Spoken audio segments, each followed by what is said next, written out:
UP में लोकसभा चुनाव के दौरान बीजेपी की सीट्स कम जो हुई, उसके बाद में मंथन जो शुरू हुआ, उसके बाद कई सारे आउटकम्स आने शुरू हो गए हैं। और इसमें जो कई सारी मांगे बहुत पहले से चली आ रही थी, उस पर भी सरकार ने सुनना शुरू कर दिया है। ऐसे में ही है old pension scheme. Old pension scheme को जिसको कैबिनेट ने लागू कर दिया। आइए हम जानते हैं कि उसमें क्या क्या चीज़ें चेंजेस हुए हैं। ओल्ड पेंशन स्कीम से सबसे बड़ी बात यह है कि ओल्ड पेंशन स्कीम है क्या। तो ओल्ड पेंशन स्कीम ये 2005 के बाद में जितने भी एम्प्लॉइज हो रहे थे उनको पेंशन नहीं मिलनी थी। सरकारी नौकरी करने का जो सबसे बड़ा चार्म जो रहता था, जो सिक्योरिटी रहती थी, वो थी पेंशन, क्योंकि जो वही पेंशन बुढ़ापे का सहारा होती है। लेकिन इसी को सरकार ने बंद कर दिया था, उसकी जगह एनपीएस लागू कर दिया था। लेकिन सरकारी कर्मचारियों की मांग थी कि इसको लागू किया जाए। बहुत लंबे समय से इसकी मांग चली आ रही थी।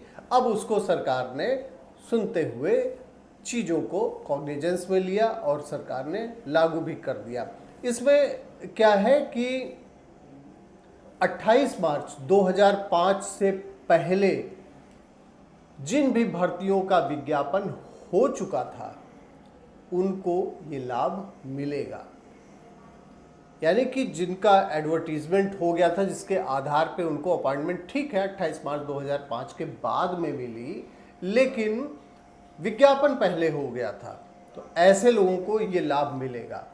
और इससे काफ़ी लोगों में खुशी का माहौल है।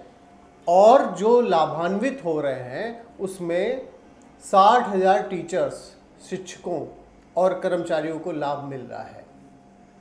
ये एक बहुत बड़ी संख्या है।